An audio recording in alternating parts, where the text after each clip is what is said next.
It's not enough to free yourself. You must be ready to shout down the lynch mob. By Alan Stevo. A reader writes, Twain wrote, I watched a man shout down a lynch mob and make it go home. Where is that moral man today? I am that man. Are you? Show me the lynch mob. Show me the group of people seething with hate for another human, ready to do away with the most righteous parts of themselves, and another in the toxic madness of the mob. Show me the lynch mob, and I'll be a martyr to them as I defend the pursued man standing behind me and tell them to go home to their families. But I probably won't have to be a martyr, because bullies and cowards alike seek comfort in the mob. Twain writes in Huck Finn about the cowardice of the mob, how it takes more bravery to refuse to be part of the mob than to hide in a lynch mob, and how not 1 in 10,000 men in a lynch mob have that sort of bravery. He calls them cowards, every one. Twain writes, the pitifulest thing out is a mob. That's what an army is, a mob. They don't fight with courage that's born in them, but with courage that's borrowed from their mass and from their officers. But a mob without any man at the head of it is beneath pitifulness. The slightest hint of a steel-spined righteous man, and almost every lynch mob backs down, especially in our current era. The ones that don't, the very few, the ones who Twain calls half a man at best, well, that's for me and my maker to deal with, and goes beyond shouting down a mob. Twain wrote, I watched a man shout down a lynch mob and make it go home. Where is that moral man today? Can you be that person who shouts down a lynch mob?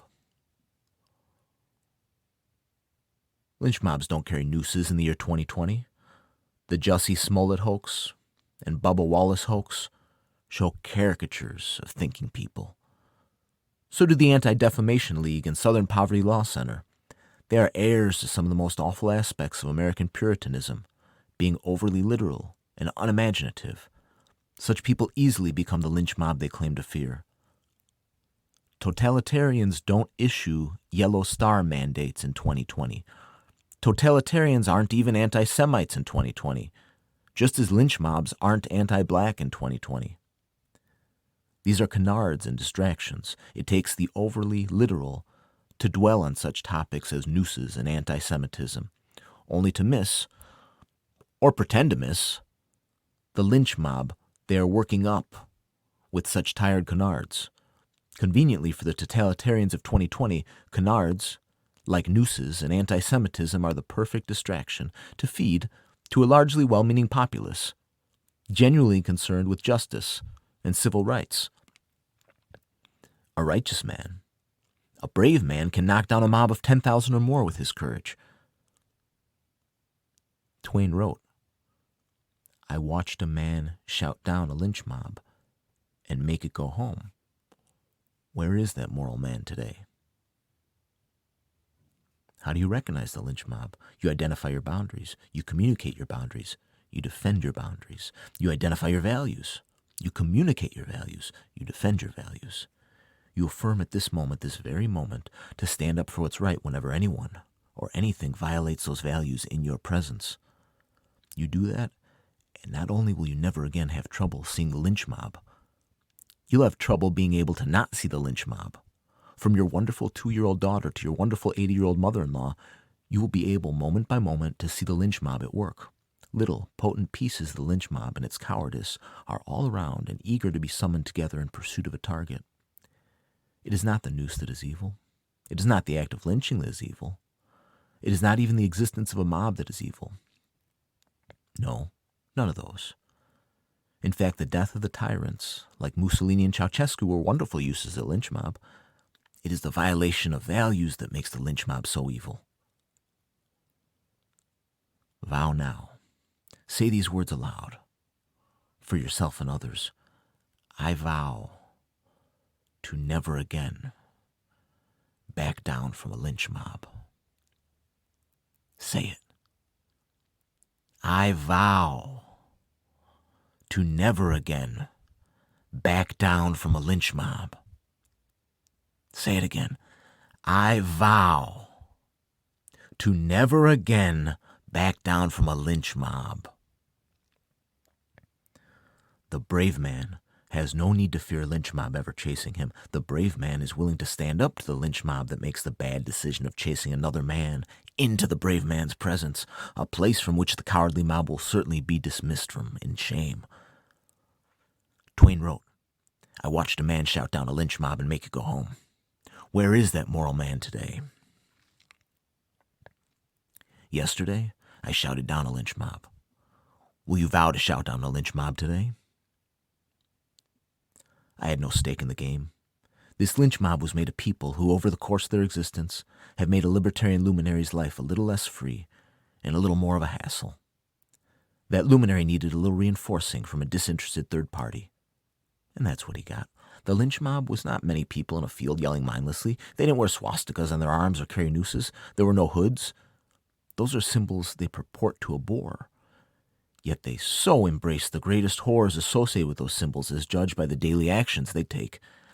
I shouted down 3 at a time by using logic and never once raising my voice. Then I shouted down 2 others individually. After that, I shouted down 2 more.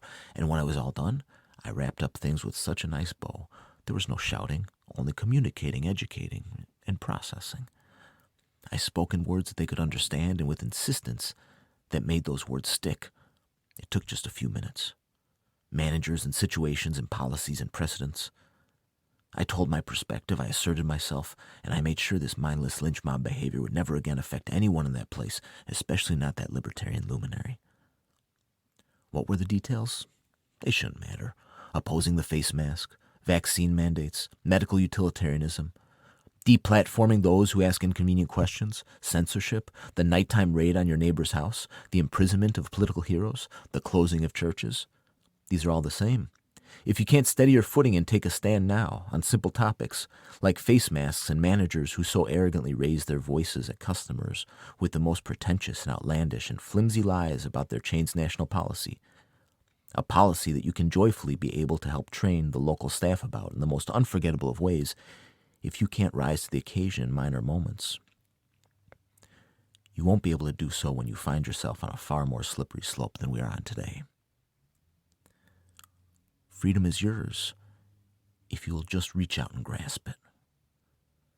Not 1 in 10,000 of these half a men, these adult-aged children, will be able to summon an ounce of courage to stop you. This is a war. This is a war for our minds. We're on a battlefield each day when we arise, the precious moments of sleep, perhaps the only moments that we can relax our minds from the heavy propaganda around us. That is true, provided that we feed it with the right thoughts in the minutes before bed. Affirmations, prayers, positive intentions, gratitude, affirming stories. Never television or Stephen King. Your precious mind is constantly at war and the scene of war, our glorious right to keep and bear arms afforded to us not by a document, but by our very existence as humans is useful to keep us off of a physical battlefield. The enemy could never win there, not in an open battlefield, nor in urban combat. He has shifted his work surreptitiously to the mind, where he can win, so he thinks. I know he'll lose. Will you join me in his demise? Will you join me in shouting down the lynch mob? Will you join me in making sure your values are never again compromised in your presence?